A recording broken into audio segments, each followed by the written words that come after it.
आदाब, नमस्कार दोस्तों, मैं हूं जावेद अली। और जैसा कि आप सभी लोग जानते हैं कि 31 जुलाई आ चुकी है नज़दीक, और हम एक ऐसे अजीम फ़नकार, एक ऐसी अजीम शख्सियत की बरसी पूरी दुनिया मनाएगी जिनका नाम है मोहम्मद रफ़ी साहब। और मैं बहुत खुशकिस्मत हूँ कि मुझे उनके बारे में कुछ कहने का मौका मिल रहा है। और चूँकि दिल से हम सभी लोग उनको इतना प्यार करते हैं कि उसको अल्फाजों में बयान करना बड़ा मुश्किल है। उनकी शख्सियत से हम लोग इतना इंस्पायर होते रहते हैं। उनके बारे में जो भी कहानी हमें सुनने को मिलती है वो बहुत ही दिल को छूती है, और उससे हम बहुत इंस्पायर होते हैं। छोटी छोटी चीज़ें, जैसे रफ़ी साहब के बारे में हम सुनते हैं कि ना, रफ़ी साहब लोगों की मदद किया करते थे। रफ़ी साहब जो नए कंपोज़र्स होते थे, जो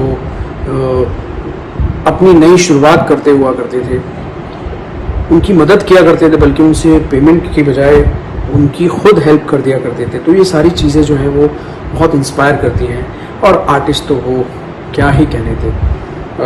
मैं बजाते खुद मैं बहुत बड़ा उनका फ़ैन हूँ। ये मुझे बहुत छोटी बात लगती है, बल्कि मैं जितने बड़े से बड़े अल्फाज उनके बारे में कहूँ कम है। मैं बहुत बड़ा उनका फ़ैन हूँ, ये मुझे बहुत छोटी बात लगती है, बल्कि मैं जितने बड़े से बड़े अल्फाज उनके बारे में कहूँ कम है। और मैं खुद बहुत ज़्यादा उनके जब कहीं भी मुझे कोई उनके गाने गाने का मौका मिलता है तो मैं बहुत दिल से, बहुत चाव के साथ में मैं उनके गाने गाता हूँ और बहुत कुछ सीखता हूँ अपने गानों में। जो भी मैं गाने गाता हूँ कि मैं उसमें जो उनकी गायकी से मैंने सीखा है वो मैं करने की कोशिश करता हूँ। तो बस हमारी सबकी ये दुआ रहेगी कि अल्लाह ताला वो जहाँ भी हैं उनकी रूह को जन्नतुल फिरदौस में आला मकाम नसीब फरमाए, और उनके दर्जात को बुलंद फरमाए, और अल्लाह ताला उनकी मग़फ़िरत फरमाए। ऐसा अजीम फ़नकार, ऐसी अजीम शख्सियत कभी कभी दुनिया में आते हैं। फ़नकार बहुत सारे अच्छे होते हैं, लेकिन शख्सियत बहुत कम लोगों की ऐसी होती है कि जिनको बार बार याद किया जाता है। रफ़ी साहब ऐसे फ़नकार थे। मेरी बड़ी खुशकिस्मती है, एक बार फिर से कहना चाहूँगा कि मैं उनके बारे में कुछ कह पा रहा हूँ। हम सभी उनके लिए ढेर सारी दिल से दुआएं करेंगे, प्रे करेंगे, जिस तरीके से भी हम कर सकते हैं, और ऐसे ही करते रहेंगे जब तक दुनिया कायम रहेगी। रफ़ी साहब करेंगे, प्रे करेंगे, जिस तरीके से भी हम कर सकते हैं, और ऐसे ही करते रहेंगे जब तक दुनिया कायम रहेगी। रफ़ी साहब के गानों का, रफ़ी साहब के फैंस का जो सिलसिला है वो यूं ही बना रहेगा। Thank you very much.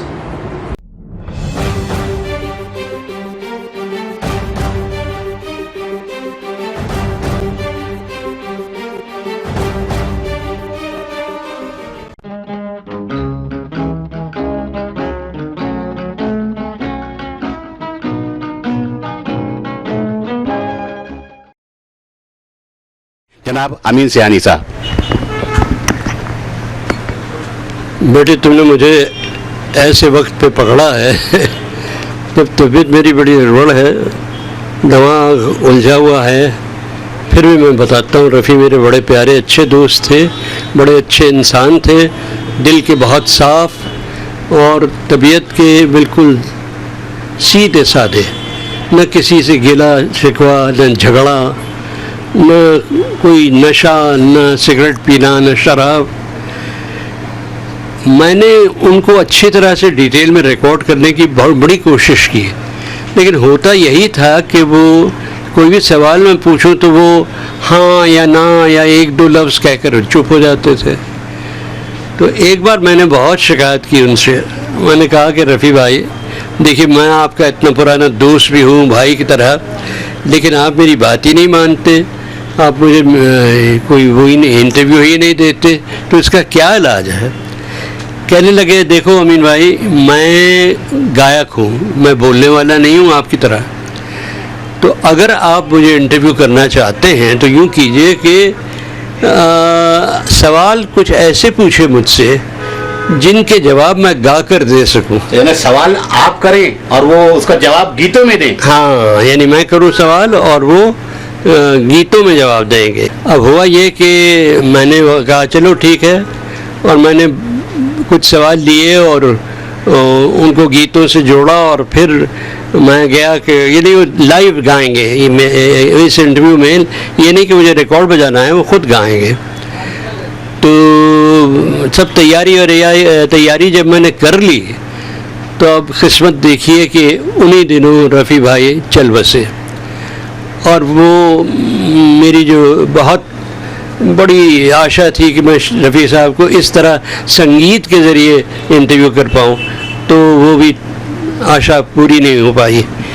लेकिन मैंने बहुत सोचने के बाद ये किया कि उनके इंतकाल के कुछ दिन बाद मैंने एक प्रोग्राम छोटा सा रखा, जिसमें मैंने ये कहा कि बहनों और भाइयों, देखिए रफ़ी साहब तो नहीं हैं, लेकिन मैं जो इंटरव्यू उनका लेने वाला था वो सवाल आज मैं एक एक करके पढ़ूंगा, और हर सवाल का जवाब रफ़ी साहब खुद यहाँ स्टूडियो में मेरे गा कर देंगे। तो उसमें से पहला सवाल ही मुझे याद है इस वक्त, जो मैं आपको बताता हूँ। पहला मेरा सवाल था कि रफ़ी भाई देखिए, आपके करोड़ों सुनने वाले हैं, सब आप पर जान देते हैं, अपना दिल निछावर करते हैं, तो इतना सब प्यार वो आपको देते हैं, इतनी इज्जत देते हैं, कुछ उनकी तारीफ़ में तो कहिए ना रफ़ी भाई। तो इसके जवाब में रफ़ी साहब जो गाना गाने वाले थे वो ये था कि जब मैंने सवाल किया ना कि अपने चाहने वालों के लिए भी तो कुछ कहिए, तो रफ़ी साहब गाकर जवाब ये देने वाले थे कि एहसान मेरे दिल पे तुम्हारा है दोस्तों, ये दिल तुम्हारे प्यार का मारा है दोस्तों।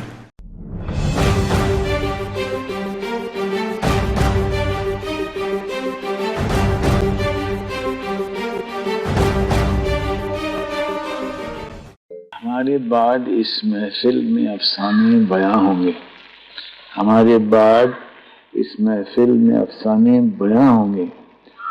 बहारें हमको ढूंढेंगी, बहारें हमको ढूंढेंगी, न जाने हम कहाँ।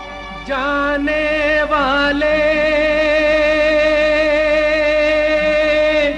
कभी नहीं आते,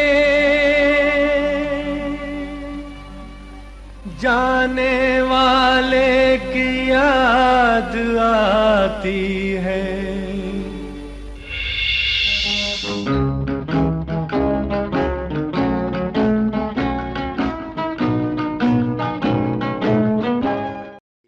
भाई आनंद जी मेरे बिल्कुल बाजू बैठे हुए हैं। आइए रफ़ी साहब के बारे में इनसे मुलाकात करते हैं। दादा नमस्कार। नमस्कार। दादा बस बढ़िया है, बहुत बहुत शुक्रिया आने का। नागपुर से चल कर आए हैं दादा हम लोग। अच्छी बात कीजिए। तो आइए रफ़ी साहब के बारे में चंद बातें हमारे देखने सुनने वालों को आप बताएं तो बहुत मेहरबानी होगी। बिल्कुल होगी। बड़ा मज़ा आया था उस दिन वहाँ पे शो में नागपुर में जी। उन दिनों भी काफ़ी बातें हुई थी जी। क्या पूछना चाहते हैं आप? बस थोड़ी सी जानकारी रफ़ी साहब के, आपके संगीत की शुरुआत के बारे में थोड़ा सा बताएं, और उसके बाद तो फिल्में काफ़ी आई, लोगों ने देखा और सुना, और रफ़ी साहब की ज़िंदगी के बारे में कुछ विशेष बातें जो आप वहाँ नहीं बताए थे यहाँ बता देंगे। बहुत सारी बातें मालूम है। हम लोगों ने सम्राट चंद्रगुप्त से शुरू किया था। शुरू में कल्याण जी भाई का नाम था कल्याण जी वीर जी, उसके बाद छलिया से हम दोनों भाइयों के नाम आने लगे, और तब से ये सब गाने चल रहे हैं। लेकिन रफ़ी जी ने पहली पिक्चर में सम्राट चंद्रगुप्त से हमारे गाना शुरू किया था उन्हें। कौन सा? चाहे पास हो चाहे दूर हो, वो गाना था। फिर शम्मी कपूर की गोविंदा अलारे बड़ा पॉपुलर हुआ था। उसके बहुत सारे गाने हुए थे। गोविंदा अलारे के बारे में कुछ विशेष बातें? गोविंदा अलारे ये जो इसमें शम्मी जी थे पिक्चर में, छलिया के बाद ये पिक्चर आई थी, तो उसमें ये था कि एक दिन हम लोग गुजर थे ऐसे, मनमोहन देसाई जो डायरेक्टर थे पिक्चर के, तो हम जा रहे थे शमी जी भी साथ में, तो गोविंदा चल रहा था जी। तो ऐसे हम लोग बोले थे कि ये भी एक आइटम करने जैसा है कभी, लेकिन करेगा कौन, ऐसे करके हमने ऐसे छोड़ दिया। तो बोले कौन करेगा, मतलब मैं क्यों हूँ? शमी जी बोले जी जी। बोले आप करेंगे, लेकिन इतने ऊपर हंडी पे चढ़ना पड़ता है, ये करना पड़ता है। बोले क्यों? हंडी पे बंदर कहीं पे गुलाल मार सकता है। वाह। तो बस उसके बाद वो लग गए कि भाई वो गाना कब करना है। जब भी बात हो तो हम टालते थे कि भाई ऊपर चढ़ेंगे, कहीं गिरेंगे, कहीं कुछ लग जाएगा, तो कुछ नहीं, बस पीछे पड़ गए कि करना ही है। तो बाद में गाना रिकॉर्ड हुआ, उसके बाद सब कुछ हुआ, और नेचुरली उन्होंने हमारे गिरगांव में हम जहाँ रहते थे वहीं हम उस गली में हमने किया। रिकॉर्डिंग, इसको शूटिंग भी, और पूरे ऊपर चढ़ गए आराम से, ऊपर से चढ़ के पूरा शम्मी जी ने खुद किया था? पूरा ऊपर चढ़ गए, ऊपर जाके तोड़ा, ये किया वो किया। अभी हम लोगों को तो डर लग रहा था कि भाई क्या करेंगे, लेकिन वो आदमी जिद भी थे।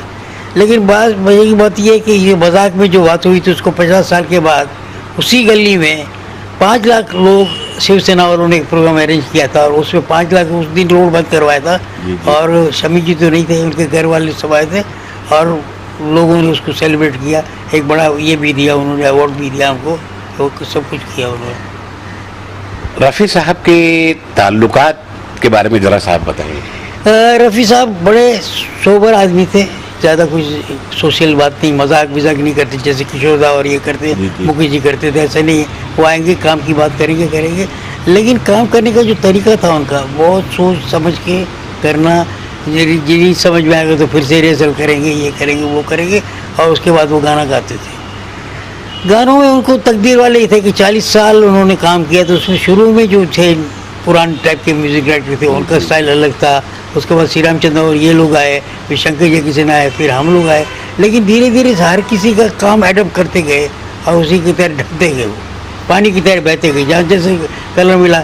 लेकिन ये करना बड़ा मुश्किल होता है, इसीलिए 40 साल तक रहना एक छोटी बात नहीं होती। उसमें 2 बातें होनी चाहिए, एक तो आदमी में खुद में एक रिस्पेक्ट अदायगी ये होनी चाहिए कि सामने वाले को सही समझो। सुख दुख में कभी फाइनेंशियली कोई कम पैसे देता है तो भी अच्छा गाना तो छोड़ते नहीं, पैसे के लिए नहीं काम करते थे, ऐसा लगता था। तो ये सारी बातें जो हैं उसकी वजह से आज ये लोग अमर हो गए, ये लीजेंड हो गए। आज का कोई हम लोग भी आएंगे, कोई आए तो थोड़े दिन आएंगे, लेकिन अमर नहीं बन सकते। आज सोचिए कि रफ़ी जी का अगर एक फंक्शन है, मैं जाना पड़ता, मुझे अलग अलग जगह में जाता हूँ। अभी जैसे दिल्ली में जाऊँगा इनके लिए, सूरज जी के लिए, तो इंदौर में गया तो 6 जगह अलग अलग नाइटें चल रही थी। अभी बॉम्बे में देखिए तो 8-10 दिन प्रोग्राम होंगे। तो ये क्या बता रहा है, इतनी पॉपुलरिटी इस आदमी की है। प्रोग्राम तो रखने वाला रख लेगा, लेकिन आने वाले भी तो चाहिए, लेकिन पूरे हाउसफुल हो जाते हैं। तो ये क्या है, ये प्यार जो है लोगों का, और वो प्यार कब मिलता है, जब उन्होंने ये ऐसा काम किया है, जब अपनापन हो तभी प्यार, इखलाक, मोहब्बत मिलती है। दादा एक चीज़ और पूछना चाहूँगा, एक फिल्म में गोपी शायद संगीत आपने दिया था। तो उस फिल्म में रफ़ी साहब तो हयात जिंदा थे, मगर सारे गाने उसमें महेंद्र जी ने गाए थे। बिल्कुल बिल्कुल। तो उस समय एक गीत काफी बढ़िया भजन था, तो वो रफ़ी साहब से ही आपने गवाया। हाँ देखिए, ऐसा है ना कि हम लोग को तो खुद को गाना नहीं है, लेकिन गाने का तेवर क्या है। जैसे रामचंद्र का एक सिया से रफ़ी जी गाते, लेकिन वो फोक का जो कलर चाहिए हमको वो नहीं मिल पाता, समझे ना। वो धार जो चाहिए नहीं है रामचंद्र, वो शायद नहीं आता इतना, तो उसके लिए उनको और गाने गवाएगा। लेकिन जब वो ये गाना आया तो दिलीप साहब भी बोले, उनको भी तो कन्विंस करना पड़ेगा ना। उनको समझा कि ये ऐसी बात है, इसलिए हम ये कर रहे हैं। तो जब ये गाना आया तो बोले ये भी तो महेंद्र जी गाएंगे, बोले नहीं ये नहीं गाएंगे, महेंद्र जी ये गाना नहीं गाएंगे, ये पूरा उन्होंने लाउड गाने गाए, ये सॉफ्ट गाना जो है ये रफ़ी साहब ही गाएंगे। तो बोले आपका भी अजीब है, बोले देखो रंग होता है, जिसमें जो चाहिए उसकी ज़रूरत है वही करेंगे ना उसमें। तो फिर वो गाना जो वो तो आज वो गाना भी सुख के सब साथी दुख में न कोई, आज भी लोगों के सामने अमर गीत हो गया। ऐसा हो गया धीरे धीरे वो गाने फोक हो गए। कभी कभी हमको बोलते कि वो भजन आपको याद है, मैं बोला कौन सा, तो सुख के सब साथी, तो हमको हंसी आती कि उनको मालूम नहीं कि हमारा बना हुआ गाना है। तो ये होता है। सुख के सब साथी दुख में न कोई, सुना है इस गीत का जन्म जमीन पर नहीं हुआ था, ये बताइए कुछ। नहीं हम जानना चाहते हैं आपकी जुबानी। ऐसी बात है कि हम लोग दिल्ली गए थे। दिल्ली में एक शो था, राज साहब, दिलीप साहब, जॉनी वॉकर, महमूद भाई सभी साथ में थे, और शो करके गवर्नमेंट शो करके हम लोग वापस आ रहे थे। तो काफी लोग म्यूजिशियन भी थे, आर्टिस्ट भी थे, सब कुछ लोगों ने मजे लेके धूम धड़ाका करके आए थे, तो कंट्रोल में नहीं थे। तो एरोस्टेस बार बार उनको बोलती थी कि प्लीज बैठ जाइए, प्लीज बैठ जाइए, लेकिन नोबडी वाज डिस्टर्बिंग एनीबॉडी। आपस में हल्ला गुल्ला चल रहा था। तो इतने में हम लोग राजस्थान से गुजर रहे थे, तो थोड़ा सा वहाँ पे पॉकेट आता है, पॉकेट का तो हिलना जिलना शुरू हो गया। तो पैसेंजर सीट बेल्ट करके सबको बिठा दिया। तो उसमें ये हुआ कि सब बैठ गए। अब जरा प्लेन ज्यादा हिलने लगा था, समझे ना। जी। तो मुझे भी थोड़ा लिखने की आदत दी है थोड़ी सी। तो मैंने सोचा कि देखो अभी तक सब बाहर थे, अंदर नहीं थे, विद इन नहीं थे। अब हर आदमी सोचने लगा कि भाई मैंने उसको व्हील नहीं बनाया, मेरा ये काम बाकी है, कहीं गड़बड़ हो गई तो ये हो जाएगा, वो हो जाएगा, ये सोच शुरू हो गई सबकी। तो क्वाइट हो गए सब। जो अल्लाह गुल्ला चल रहा था चुप हो गया, तो वहाँ पे एक मुखड़ा ऐसे लिखा गया कि सुख के सब साथी दुख में न कोई। तो ये मुखड़ा किसने लिखा था? मुखड़े का तो ये ऐसी 2 लाइनें लिखने में कौन सा होता है, हर आदमी हर वक्त जुमले तो बोलते रहता ना, तो उसके साथ एक धुन बन गई थी। मगर क्या है कि गोपी में एक खास बात ये थी कि गोपी का हर गाना जो है कि वो लाउड था, कैरेक्टर सारे लाउड थे, हर कैरेक्टर को चिल्लाना चल रहा था। तो दिलीप साहब ने मुझे एक दिन पूछ लिया था कि छोटे मियां इतने ये गाना तुमने सॉफ्ट क्यों बनाया? तो मैं बोला ये विधि है, खुद के लिए है। अभी तक आप जो चिल्ला रहे थे सब में लोगों को सुना रहे थे कि जेंटलमैन जेंटलमैन जेंटलमैन और रामचंद्र का एक ऐसी से वो कथा की तरह आप कह रहे थे, लेकिन यहाँ पे आप सुलझे हुए एक मनन कर रहे हैं और एक कैरेक्टर जो अंदर का जो गोपी है वो दिखाई दे रहा है। बोले बड़े अच्छी बात है, इतना सॉफ्ट गाना इतने सब चिल्ला चिल्ली के गानों में ये कैसे सोचा? दादा एक आखिरी बात है, मैंने अक्सर कई आपके स्टेज शोज देखे हैं, तो आपकी जो शुरुआत होती है तो रफ़ी साहब का गाया एक गीत आप अक्सर एक कम से कम उसका मुखड़ा तो पेश करते हैं। हाँ। बड़ी दूर से आए हैं, प्यार का तोहफा लाए हैं, ये अमर गीत हो गया है। नहीं, मजे की बात ये है कि रफ़ी साहब भी खुद भी जब भी जाते हैं स्टेज पे जाते थे तो इसी गाने से स्टार्ट करते थे। सलमान खान भी यही करते हैं कि बड़ी दूर आज भी जैसे होता है बड़ी दूर से आए हैं, प्यार का तोहफा लाए हैं, तो इसमें क्या है गीत में ही बोल है, बोल में बात है और वेलकमिंग भी है, हम क्या हैं वो भी दिखाया जाता। तो सलमान खान भी हम लोग भी आपस में मिलते थे, यही बात होती है, बड़ी दूर से शुरू हो जाता है। क्योंकि हम लोग जाते थे ना अमेरिका सब जगह, तो अपने सलमान खान भी गाना गाते थे हर वक्त। तो ये गाने अमर हो गए हैं, ये लोग अमर हो गए, और अमर ऐसे नहीं हो जाता। सोने की तरह जिसको तरस आ जाता उसको इसमें से दुख सुख में से सिर्फ निकलना पड़ता है, और उसमें जो निकल के आगे कुछ बढ़ता है वो कुछ होता है। भाई साहब काम मेहनत का है, आप भी समझिए, प्यार से काम करिए, मस्त रहें।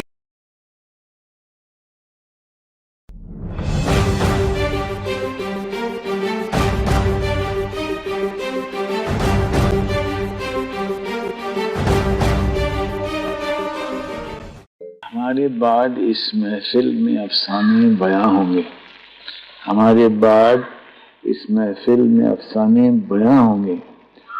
बहारें हमको ढूंढेंगी, बहारें हमको ढूंढेंगी, न जाने हम कहाँ।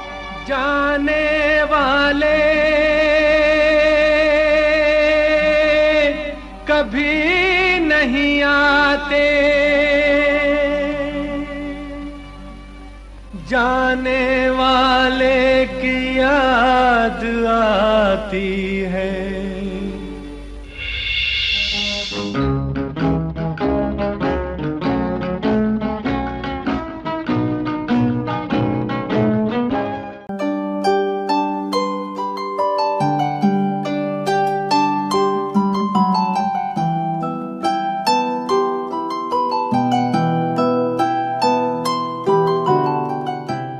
आपकी मुलाकात करवा रहा हूं हिंदुस्तानी फिल्म इंडस्ट्री के अपने जाने माने एक बेहतरीन से फनकार, एक कलाकार, जिनका भी एक वक्त एक ज़माना हुआ करता था। जी हाँ, फिल्म इंडस्ट्री में कॉमेडियन का एक दौर हुआ करता था, तब इनका भी वक्त था, मगर आज भी वक्त है, ऐसी कोई बात नहीं। तो ये रफ़ी साहब के वक्त के, रफ़ी साहब के ज़माने के आर्टिस्ट हैं, इसलिए हमने इन्हें ढूंढ कर निकाला। मेरे बाजू ठीक बैठे हुए हैं जनाब बीरबल साहब। मैं ज़िंदगी में जब नया नया आया था बॉम्बे में, तो सबसे पहले मैंने जो रिकॉर्डिंग देखी थी वो रफ़ी साहब की देखी थी। वो फिल्म सेंटर ताड़देव में थी, और मैं वहाँ पर किसी के साथ गया था। उसने मुझे डांट कर कहा था, बीरबल वहाँ बोलना मत, नहीं तो गड़बड़ हो जाएगी। तो मैं चुपचाप देखता रहा। तब मैं एक्टर भी नहीं बना था। रफ़ी साहब को तब मैंने पहली दफ़ा देखा और मैं हैरान हो गया कि इतना महान कलाकार और इतना सिंपल आदमी। वहाँ पर वो फिल्म थी इशारा, इशारा का गाना है ना, वो दिल बेकरार सा है हमको खुमार सा है जब से तुम्हें देखा सनम। तो सब कुछ रेडी था। तो वहाँ पर एक बड़ी खूबसूरत लड़की रफ़ी साहब के सामने खड़ी की गई। मैंने कहा यार ये क्या मामला है। पता लगा रफ़ी साहब आए, असल में फीलिंग्स लाने के लिए उस लड़की को वहाँ रखा था। और जैसे ही गाना टेक हुआ, उसके बाद रफ़ी साहब ने एक ना इधर देखा ना उधर देखा, सीधा अपनी गाड़ी में जाकर बैठ गए और चले गए। मैंने कहा कमाल है। कि इतनी खूबसूरत लड़की थी, जब वो गाना गा रहे थे तो इतने प्यार से उसको देख रहे थे। जैसे गाना खत्म हुआ वो तो सिर्फ इंस्पिरेशन के लिए उन्होंने ऐसा किया था।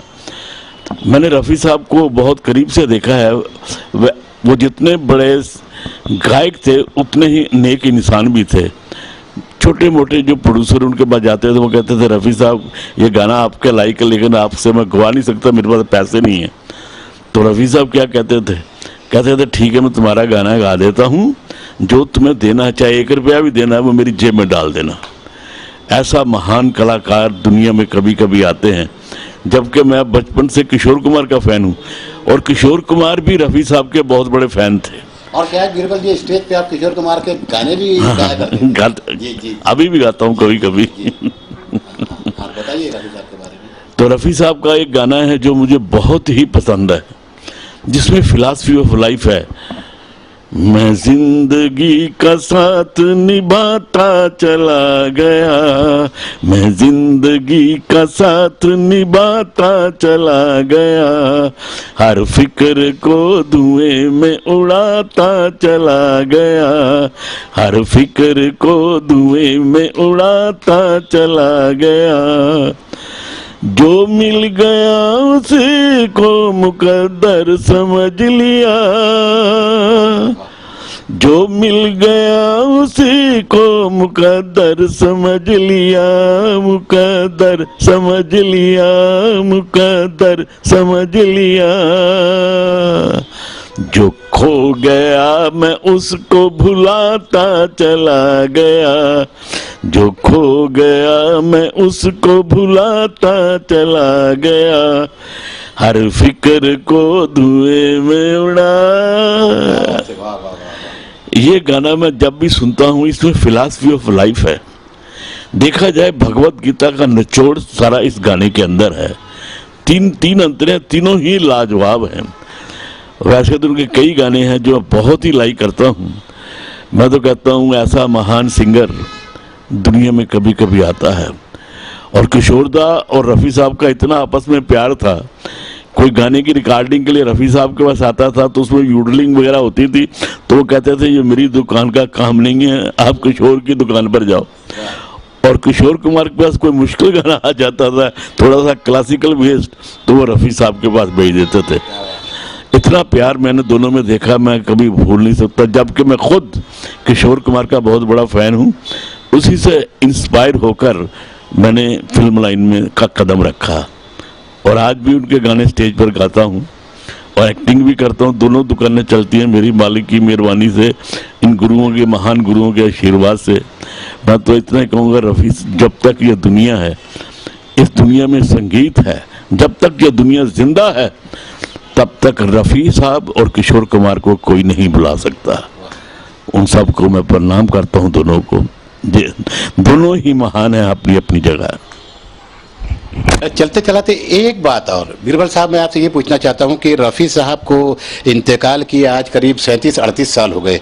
1980 21 जुलाई 1980 को उनका इंतकाल हुआ था और आज जो चल रहा है उसके हिसाब से 37-38 साल में भी रफ़ी साहब के गाए गीत आज भी उतने ही तरोताज़ा हैं जिस तरह किसी गुलशन के महकते फूल।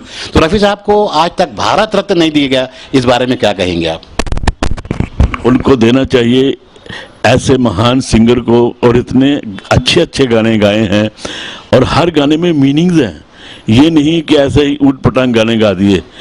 अब ये देखो, इसमें तो पूरी फिलॉसफी ऑफ लाइफ आ गई गाने की। मैं तो कहूँगा कि भारत को उनको भारत रत्न तो देना ही चाहिए, तभी उनकी आत्मा को शांति मिलेगी। जय हो, जय हो रफ़ी साहब, जय हो रफ़ी साहब।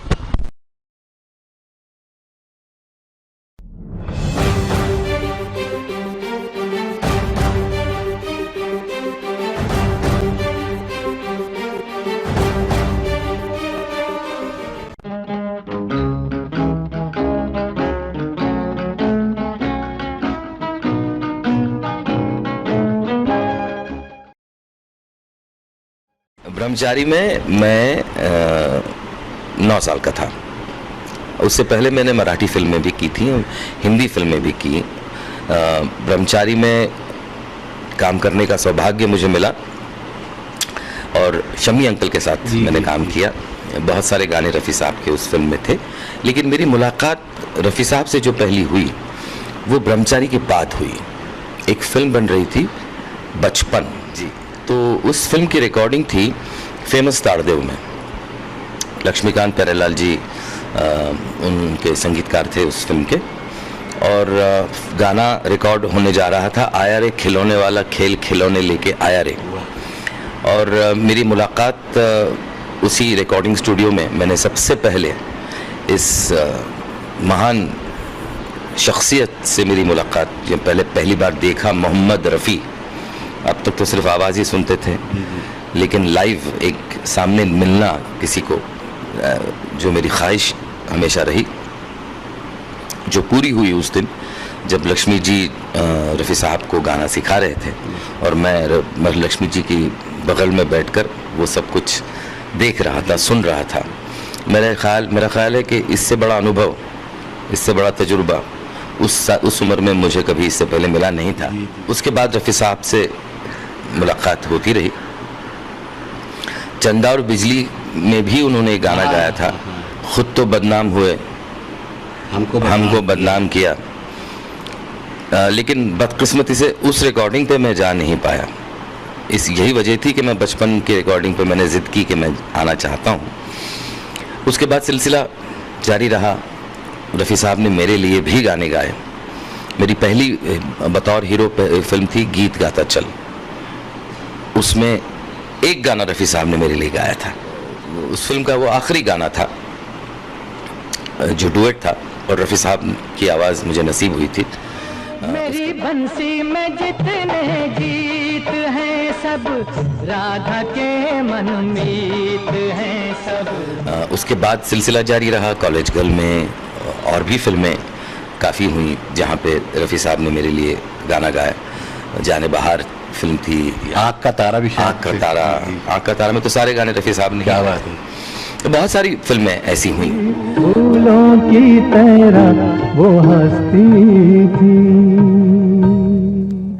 माँ तू कहाँ, मेरी अंधी आंखें ढूंढ रही हैं तुझको यहाँ वहाँ। गोरी यूं ही शर्म मुझसे जो करती रही, प्यार करने का मौसम निकल जाएगा। सुनो सुनो हे सुनने वालों, हम दुखियों की करुणा। बंजारा हूँ मैं, किसी का प्यारा हूँ मैं, हो वक्त का मारा हूँ। मेरे हमनवा मुझे प्यार दे दो माँ, अपना दुलार दे दो माँ, मेरा खो गया है बचपन उधार दे दो माँ। बंदा परवर मोहब्बत का सलाम ले लीजिए। मार गयो रे हम मार गयो रे, रसगुल्ला घुमाई के मार गयो रे। एक बहुत ही खूबसूरत वाक़या जो मैं ज़िंदगी में कभी भूल नहीं सकता कि रफ़ी साहब का एक कलकत्ते के पास एक शो मुकर्रर हुआ था जी, और उस वक्त जो ऑर्गेनाइजर्स हुआ करते थे वो कुछ स्टार्स को ले जाया करते थे फॉर पब्लिक अट्रैक्शन जी, और कुछ नहीं, क्योंकि रफ़ी साहब के जब शोज़ हुआ करते थे तो उसमें गानों के अलावा और कुछ नहीं हुआ करता था जी। कोई मिमिक्री नहीं हुआ करती थी, कोई डांसेस नहीं हुआ करते थे। ये रफ़ी साहब काफ़ी स्ट्रिक्ट थे इस मामले में, क्योंकि उनका जो मयार है वो छोड़कर रफ़ी साहब ने कभी कुछ काम नहीं किया। रफ़ी साहब से हमें अगर कोई शिकायत रही तो सिर्फ एक ही रही कि रफ़ी साहब ने हमें पहले सलाम करने का मौका कभी नहीं दिया। वाह भाई वाह, यानी उस उम्र में भी जब भी मुलाकात होती थी सबसे पहला हाथ उनका उठता था। हमने बड़ी कोशिश की कि हम पहले उन्हें सलाम करें, लेकिन उन्होंने मौका नहीं दिया। अगर कोई शिकायत रही रफ़ी साहब के लिए हमारे दिल में तो बस यही रही। वाकई लोगों ने कहा है कि फरिश्ता सिफत आदमी इंसान थे, तो आज वाकई आपकी बातों से पता चलता है कि आपसे कितने उम्र में बड़े होने के बाद भी पहले वो सलाम किया करते थे। किसी को भी उन्होंने मौका नहीं दिया पहले सलाम करने का, चाहे वो उम्र में बड़ा हो छोटा हो, किसी भी तबके का हो, किसी भी ओहदे का हो, लेकिन रफ़ी साहब ने हमेशा झुककर पहले सलाम किया। बहरहाल तो ऐसे शो में मुझे भी न्योता दिया गया और रफ़ी साहब का शो था और सामने बैठ के मुझे रफ़ी साहब को सुनना नसीब होना था। तो मैंने तो ना बोलने का तो सवाल ही पैदा नहीं होता था मेरे ना बोलने का, तो मैंने झट से हाँ कह दी, मेरी डेट्स भी एडजस्ट कर ली और सुबह की फ़्लाइट से मैं कलकत्ते पहुंच गया। और वहाँ पे एक होटल पे रोका गया तो मैंने पूछा रफ़ी साहब कब आ रहे हैं। मेरे तो इंतज़ार में शायद मैं सोच रहा था कि मेरी फ़्लाइट में ही साथ में होंगे तो मेरी कुछ बातचीत भी हो पाएगी, बिकॉज वो उनको बहुत ही कान दे के सुनना पड़ता है था, इतना सॉफ्ट बोलते थे, बहुत ही ऐसे करके सुनना पड़ता था, तब जाके सुनाई देता था रफ़ी साहब क्या बोल रहे हैं। और वही शख्स माइक के सामने आके जो आवाज़ खुलती थी उस आदमी की, तो ऐसा लगता था कि ये वही आदमी है जो इतना धीमे बोलता है और यहाँ आकर माइक के सामने इतना बढ़िया आवाज़। बहरहाल उस फ्लाइट पे तो वो थे नहीं, तो मैंने जब पहुंचा होटल में तो मैंने पूछा रफ़ी साहब नहीं आ रहे हैं क्या, बाद में आएंगे? बोले नहीं वो तो कल आ गए।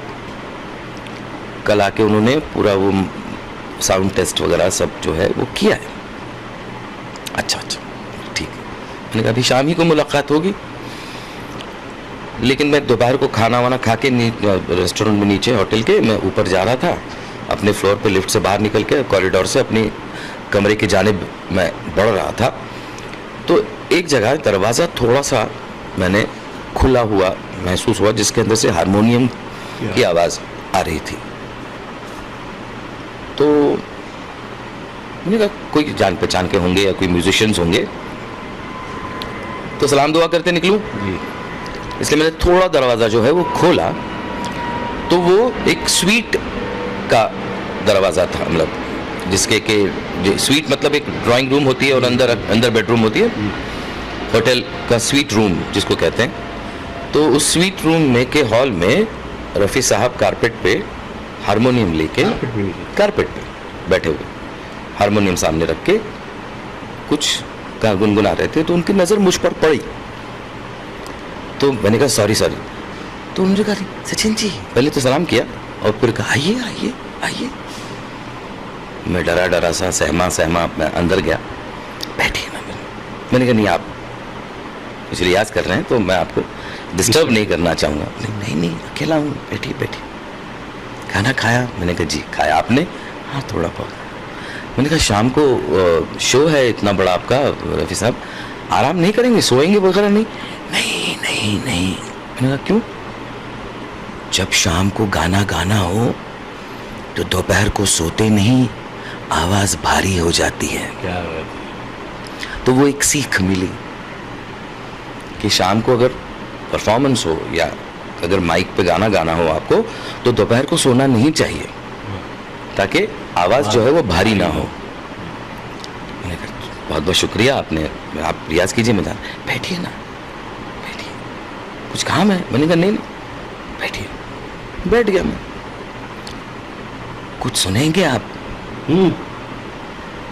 बड़े फनकार रफ़ी साहब। हाँ कुछ सुनेंगे आप? मैंने कहा मैं क्या बोलूं? मैंने कहा जी आपको जो सही लगे। किताब खुली थी तो एक पन्ना पलटा उन्होंने और उन्होंने गाना गाना शुरू किया। कोई म्यूजिशियंस नहीं, कोई नहीं, कुछ नहीं, सिर्फ एक हारमोनियम की इस तरफ बैठे रफ़ी साहब और उस तरफ बैठा मैं। 3 घंटे। क्या बात।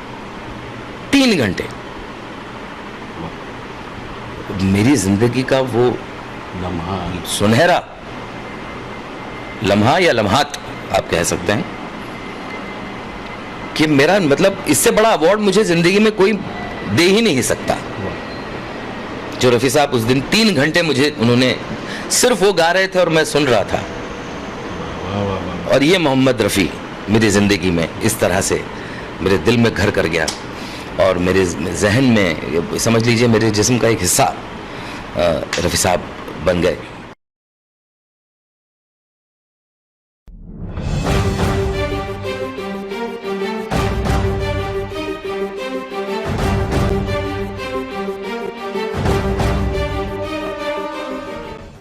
हमारे बाद इस महफिल में अफसाने बयां होंगे, हमारे बाद इस महफिल में अफसाने बयां होंगे, बहारें हमको ढूंढेंगी, बहारें हमको ढूंढेंगी न जाने हम कहाँ।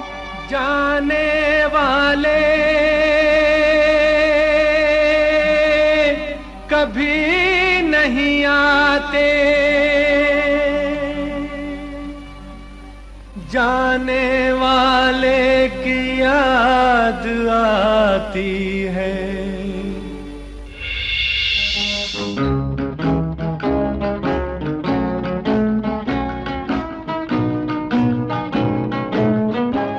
हमारी हिंदुस्तानी मेलोडी जो है वो कभी खत्म नहीं होगी और आखिरकार हमें वो मेलोडी वापस लानी पड़ेगी। तो वो तो मेलोडी जिंदा है, जब तक दुनिया है तब तक रफ़ी साहब की आवाज़ है। और रफ़ी साहब के साथ साथ मैं उन महान लोगों का भी नाम लेना चाहूँगा, महान फनकारों का। लता मंगेशकर, वो भी हमारे हिंदुस्तान की और अल्लाह ताला की बहुत बड़ी देन है हम सबके संगीत प्रेमियों की ज़िंदगी में।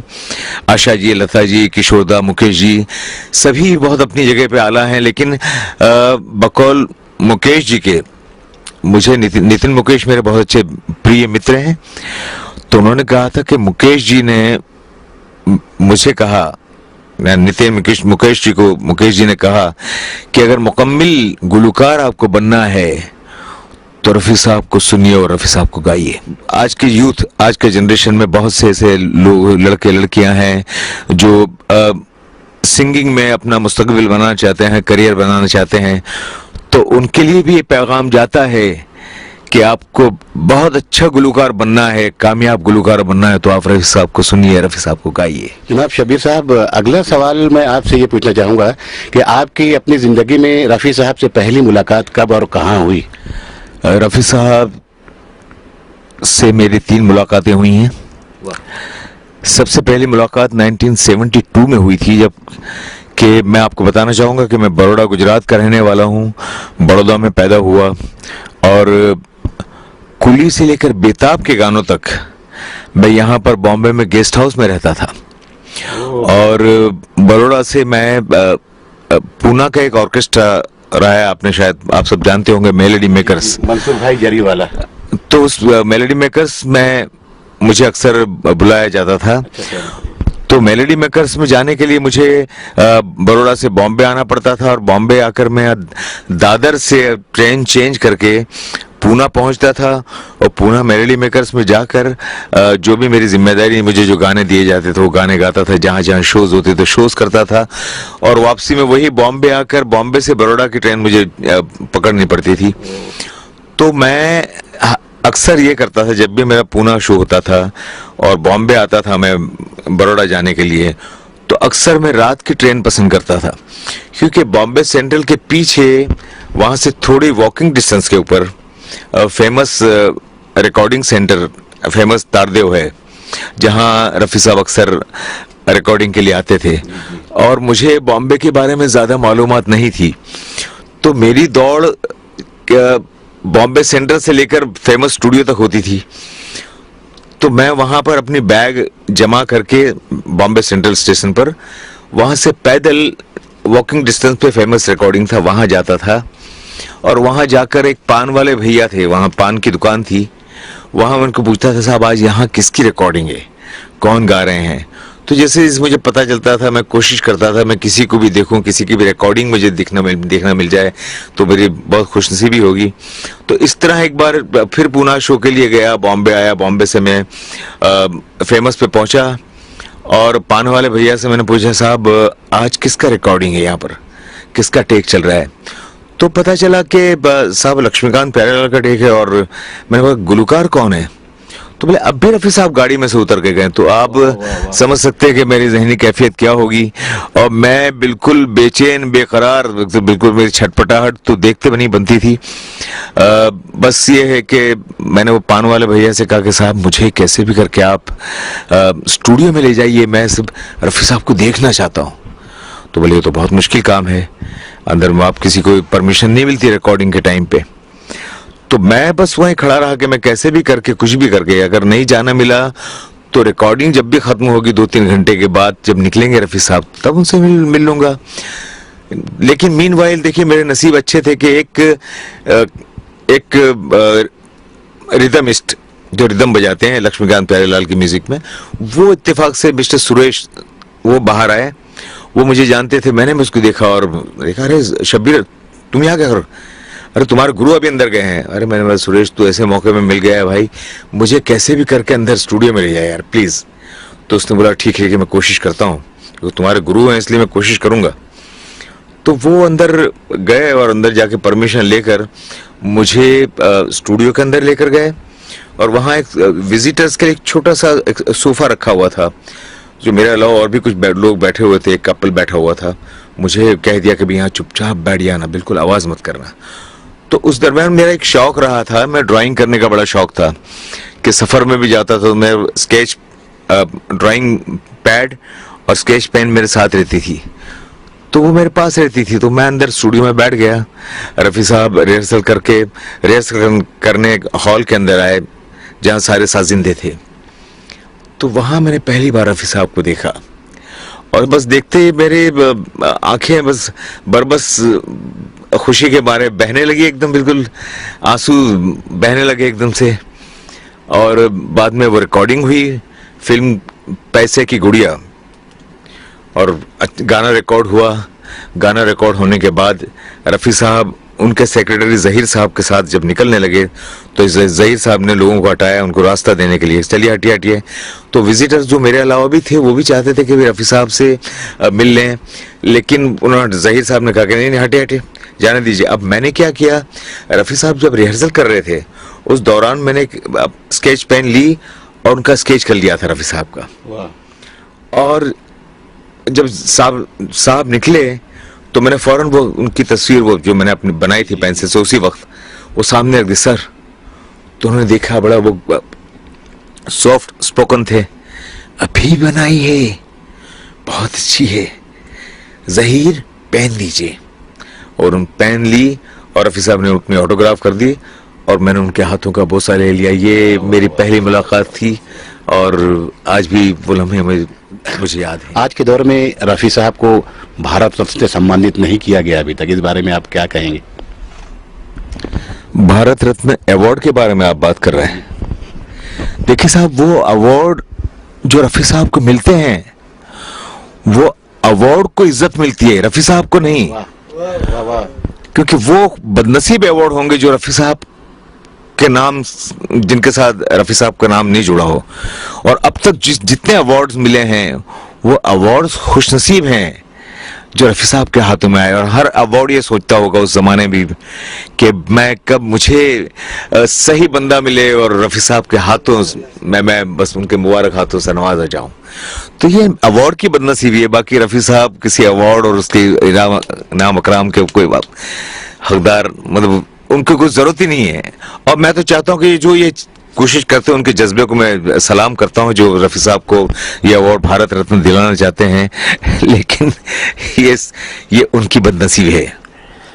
बस चलते चलाते आखिरी बात ये शब्बीर साहब, मैं चाहूंगा कि हमारे दर्शकों को एक छोटे छोटे 2-3 गीत अगर गुनगुना के एक दो सुना दे तो बहुत मेहरबानी होगी। रफ़ी साहब ने जो सबसे पहले गाना गाया था 1944 में, फिल्म गुल बलोच पंजाबी फिल्म थी और 1944 से लेकर 1980 तक तो उन्होंने अनगिनत खूबसूरत नगमे गाए, हर मज़हब मिल्लत के लिए गाएं, हर मौसम के लिए गाएं, हर शख्स के लिए गाएं और अपनी आवाज़ के ज़रिए और आवाज़ में एहसास के ज़रिए हमें ज़िंदगी के उन तमाम लम्हों से रूबरू करवाया है। तो उनका कोई, जैसे कि आप मुझसे सवाल पूछा गया कि उनका कोई पसंदीदा नगमा आपको, तो उनके सारे गाने अपने आप में एक तबर्रुख हैं, न्याज हैं। तो उनका कौन सा गाना अच्छा है कौन सा गाना नहीं, ये कहना नामुमकिन है, बहुत मुश्किल है। बल्कि जो कहेगा, मैं समझता हूँ कि वो शख्स को म्यूजिक का नॉलेज नहीं है कि वो ये गाना अच्छा है ये गाना बुरा है। रफ़ी साहब के सारे गाने बस हमें मिली हुई बहुत बड़ी सौगात है और तबर्रुख है। तो मैं बस वो 44 में जो 2 लाइनें उन्होंने गाई थी, उनकी 2 लाइनें मैं आपके सामने पेश कर रहा हूँ। हीरिये नी सोनिए नी तेरी याद ने हान सताया, तेरी याद ने आन सताया, हिरिये नी सोनिए नी तेरी याद ने आन सताया, तेरी याद ने आन सताया।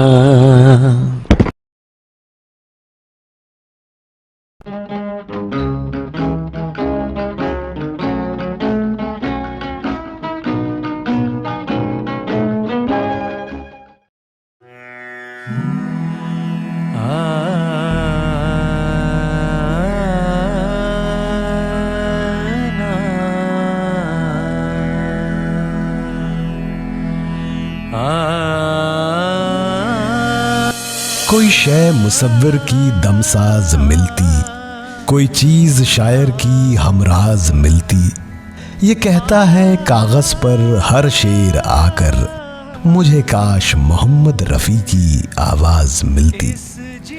मोहम्मद रफ़ी साहब की आवाज के चाहने वाले दुनिया के कोने कोने में मिल जाएंगे। यानी ऐसी जगह भी आपको रफ़ी साहब की आवाज के चाहने वाले मिलेंगे जहां आपने तसव्वुर ना किया हो। अब मिसाल के तौर पर आज जिस फनकार से मैं आपको मिलवाने वाला हूँ वो एक ऐसे मुल्क में है जहाँ यो टाइप म्यूजिक का चलन है, लेकिन अपने वालिदैन की बेहतरीन सरपरस्ती में ये फनकार अपनी जड़ों से जुड़ा हुआ है और आज भी हमारे हिंदी सिनेमा संगीत को पूरी आन बान और शान के साथ जिंदा रखे हुए है। ये फनकार हिंदुस्तान से 7 समंदर पार यूनाइटेड स्टेट्स ऑफ अमेरिका में है, यानी न्यू जर्सी के जूनियर मोहम्मद रफ़ी। तो लीजिए साहिबान, अब हमारे बीच आ रहे हैं जूनियर मोहम्मद रफ़ी, नील नील नील। नमस्ते, सलाम Farooq ji, thank you for having me on this show. Neel, मैं पूरी यूट्यूब की कम्युनिटी की तरफ से आपका इस्तकबाल करता हूं, आपका खैर मकदम करता हूं। हमारे देखने और सुनने वालों को आप अपना मुख्तसर सा परिचय दीजिए, क्या करते हैं आप और आपकी मोहब्बत संगीत से कब और कहां शुरू हुई और आप मोहम्मद रफ़ी साहब के भक्त कैसे बने। बहुत ज्यादा सवाल कर लिए एक साथ। मैं कोशिश करता हूँ। मैं ऑब्वियसली बहुत बड़ा फैन हूँ रफ़ी साहब के, रफ़ी भक्त हूँ और मैं म्यूजिक फुल टाइम करता हूँ एक्चुअली। और since I was little, you know, I've been in music and singing my whole life. जब हम छोटे थे तो you know, my parents used to play music around the house and in the car, you know,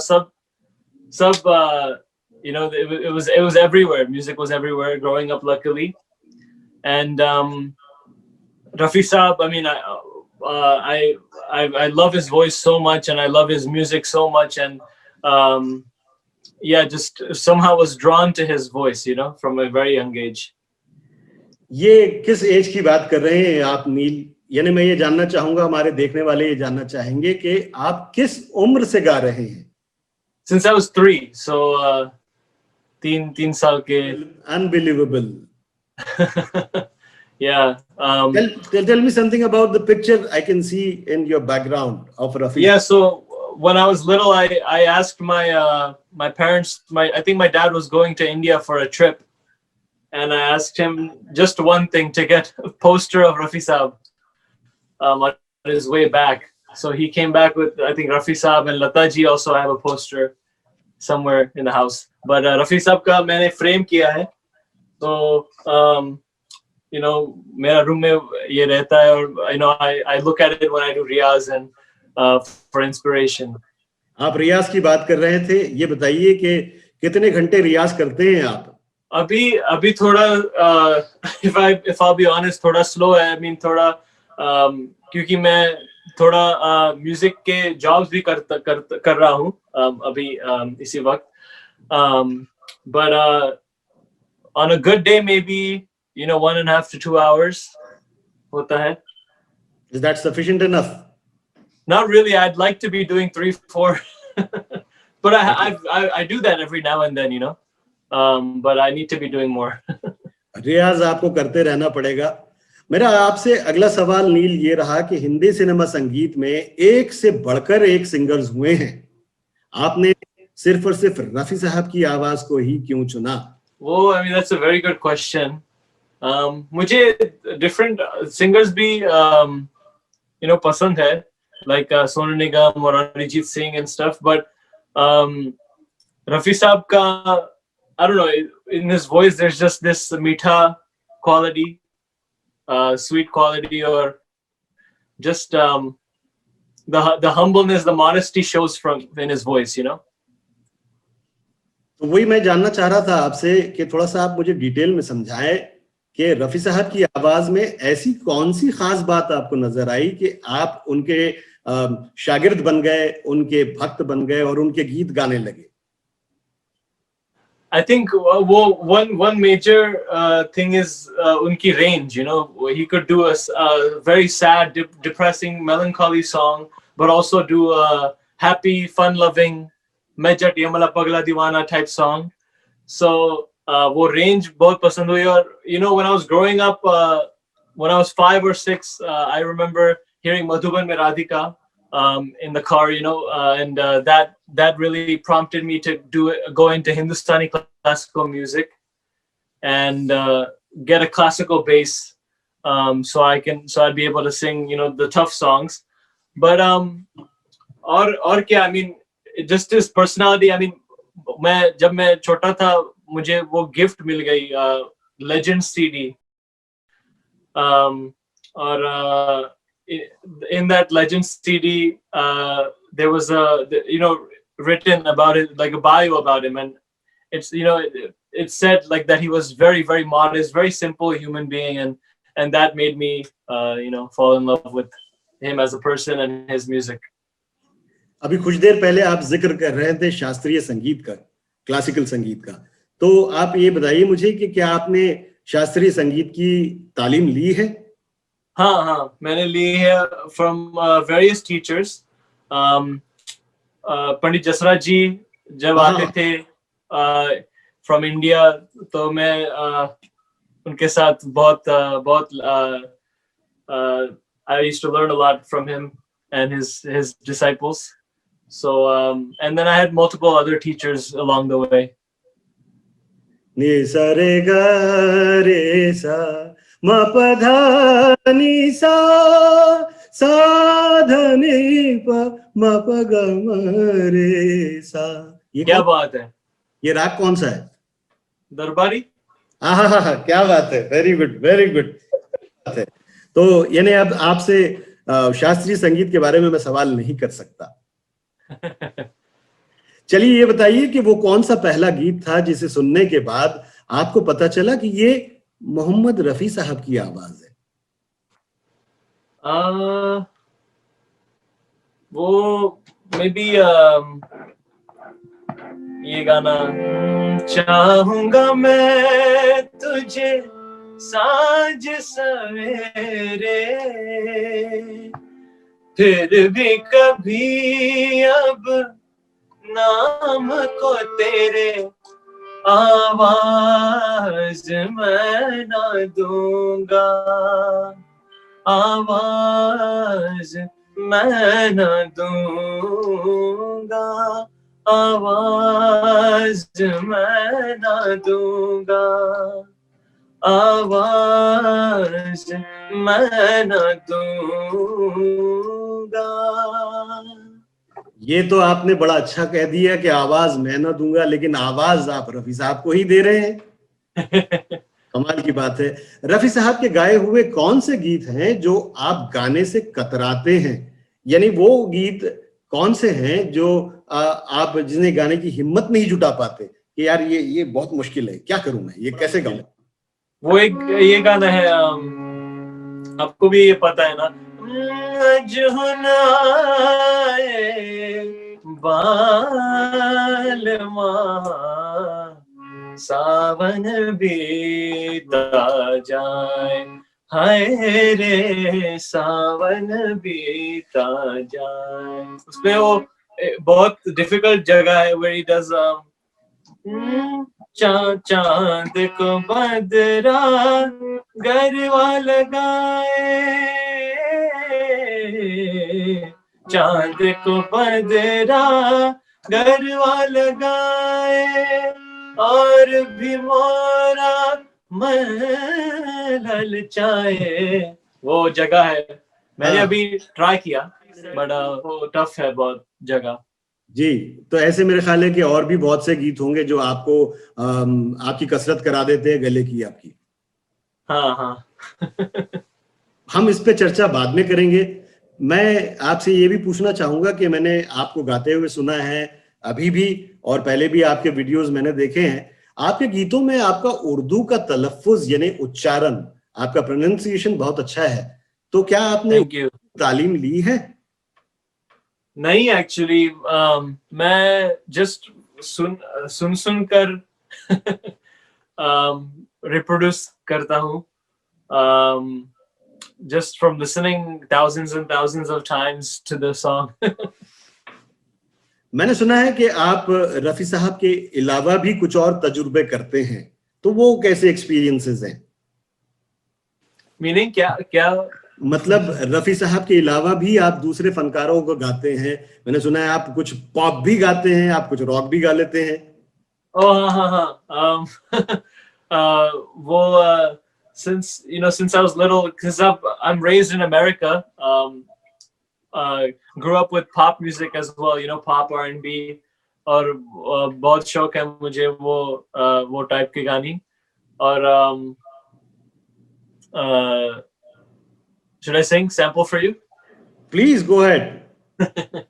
There's this one song, and I'm so sick of love songs, so tired of tears, so done with wishing you were still here. Said I'm so sick of love songs, so sad and so so why can't I turn off the radio?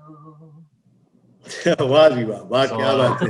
तो एक बार फिर अंग्रेजी से हम अपने देसी हिंदुस्तानी music की तरफ आते हैं। मैं ये जानना चाहता हूँ, रफी साहब का गाया हुआ कोई ऐसा गीत है जिसे परफेक्ट करने में आपने बहुत ज्यादा रियाज किया?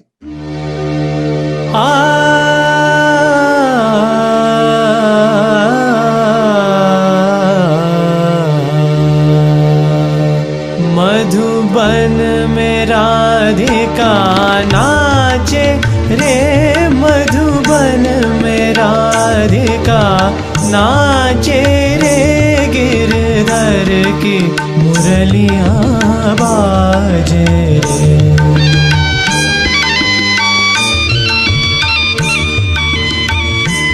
गिरधर की मुरलियाँ बाजे रे, मधुबन में राधिका नाचे रे। आप यूएसए की काफी सारी सिटीज में परफॉर्म कर चुके हैं, आगे आपका क्या इरादा है? हाँ, आगे बहुत अभी सब कुछ प्लान है। अभी थोड़े वेडिंग और प्राइवेट इवेंट्स लाइंड अप है थोड़े, और थोड़े कोलैबोरेशन करने को। I want to collaborate with a lot of different artists, and yeah, lots planned and lots to see. Where do you see yourself in coming 10 years from now? That's a very good question. Hopefully I love LA a lot, LA or New York, in one of the big cities, settle down and, hopefully, have my own recording studio, and helping other artists, younger artists, bringing them to the scene. ये बताइए कि आपके videos अगर देखने वाले, चाहने वाले देखना चाहें तो कहाँ देख सकते हैं? So मेरे सब वीडियोस YouTube पे है। YouTube पे मेरा चैनल नील ऑफिशियल वीवो ऐसा है, और उस पे मैंने बहुत अच्छी रफी साहब के कवर्स डाले, और प्लान है बहुत to put a lot more as well. So अब ये बात तो हो गई, आपके बारे में हमने बहुत कुछ जान लिया, आपके संगीत के बारे में कुछ जान लिया, लेकिन ऐसा तो हो नहीं सकता कि आप आए हैं और आप बिना गाए जाएं, ये तो मुमकिन। मैं चाहूंगा कि हमारे देखने और सुनने वालों के लिए आप कुछ 4-5 आपके पसंदीदा गीत जो आपको लगता है कि आपके बेस्ट ऑफ बेस्ट है, वो गुनगुना के सुनाएं। Ah, sure. Okay. First is this one from I think it's from Guide. दिल के मेरे पास हो इतने, फिर भी हो कितनी दूर, तुम मुझसे मैं दिल से परेशान, दोनों है मजबूर, ऐसे में किसको कौन मनाए, दिन ढल जाए हाय, रात ना जाए, तू तो ना आए, तेरी याद सताए, दिन ढल जाए। वाह वाह, क्या बात है, क्या बात है। That's one. Thank you, thank you. और this one too.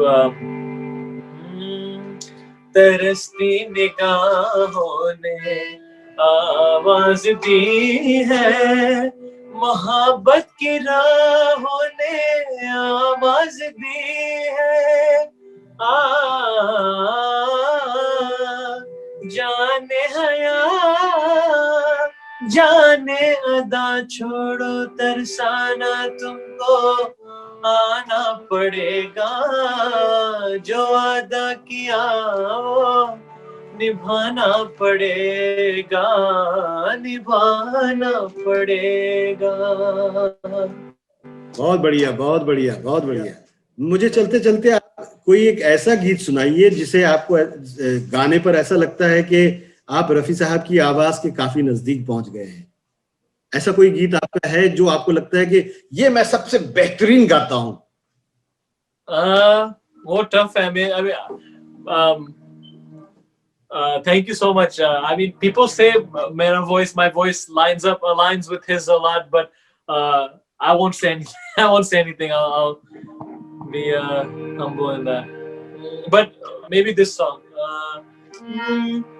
मेरे ख्वाब की ताबीर, मेरी जाने गजल, जिंदगी मेरी तुझे याद किए जाती है, रात दिन मुझको सताता है तस्वुर तेरा, दिल की धड़कन तुझे आवाज दिए जाती है, मुझे फिर उन्हीं हाथों का सहारा दे दे, मेरा खोया हुआ रंगीन नजारा दे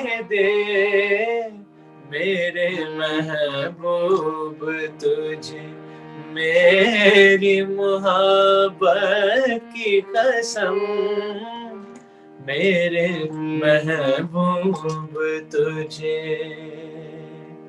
wonderful, wonderful, very good, very good. Thank you, thank you.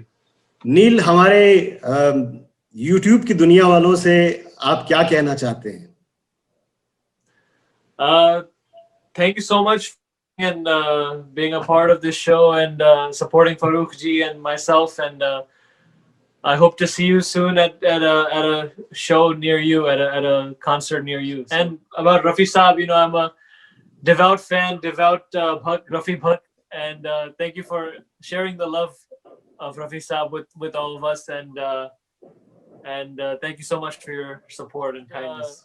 You know, I'm a huge fan of Rafi Saab, and I'm so happy that he's played an impact on my life. And even though he passed away, you know, more than 10 years before I was born, I feel, you know, such a strong connection to his voice and his songs. And I'm super grateful to be blessed with a with a nice voice and be blessed with the musical capabilities and abilities that I have, and I'm so grateful to share it with the world and share it with all of you. Thank you very much, Neil. Wish you all the best. वो जुदा क्या हुए, जिंदगी खो गई, शम्मा जलती रही, रोशनी खो गई, बहुत कोशिशें की मगर दिल ना बहला, कई साज छेड़े, कई गीत गाए, वो जब याद आए, बहुत याद आए, वो जब याद आए, बहुत याद आए।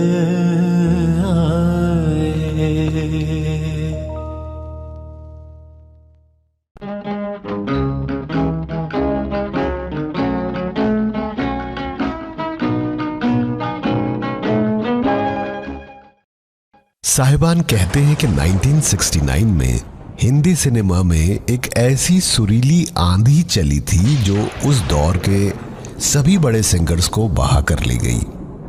ये वो सुरीला झोंका था जो आराधना के पर्दे से उठा और सारे आलम में बिखर गया। इस सुरीली आंधी का नाम है हरफन मौला किशोर कुमार। हम में से बहुत से सुनने वाले वाकई में ये समझते हैं कि 1969 की फिल्म आराधना के बाद किशोरदा पूरी तरह से हिंदी सिनेमा पर छा गए थे। तो इस बात से कोई दो राय नहीं है कि 1969 के बाद किशोरदा को लोगों ने हाथों हाथ लिया और उनके गीत पसंद भी किए गए। लेकिन इसी दौर में किशोरदा की कामयाबी को मोहम्मद रफ़ी साहब की शिकस्त से जोड़कर भी देखा गया।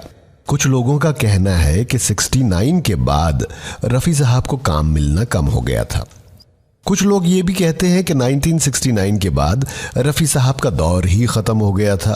कुछ लोग ये भी कहते हैं कि आराधना के बाद रफ़ी साहब का करियर ढलान पर आ गया था। तो हकीकत क्या है? हकीकत ये है कि किशोरदा का अच्छा दौर ज़रूर शुरू हुआ था, लेकिन उसका मतलब ये नहीं कि रफ़ी साहब का बुरा दौर आ गया था। ऐसे तो 1969 किशोर कुमार साहब की कामयाबी से जुड़ा हुआ है, लेकिन इस साल एक बहुत ही काबिले गौर बात हुई थी।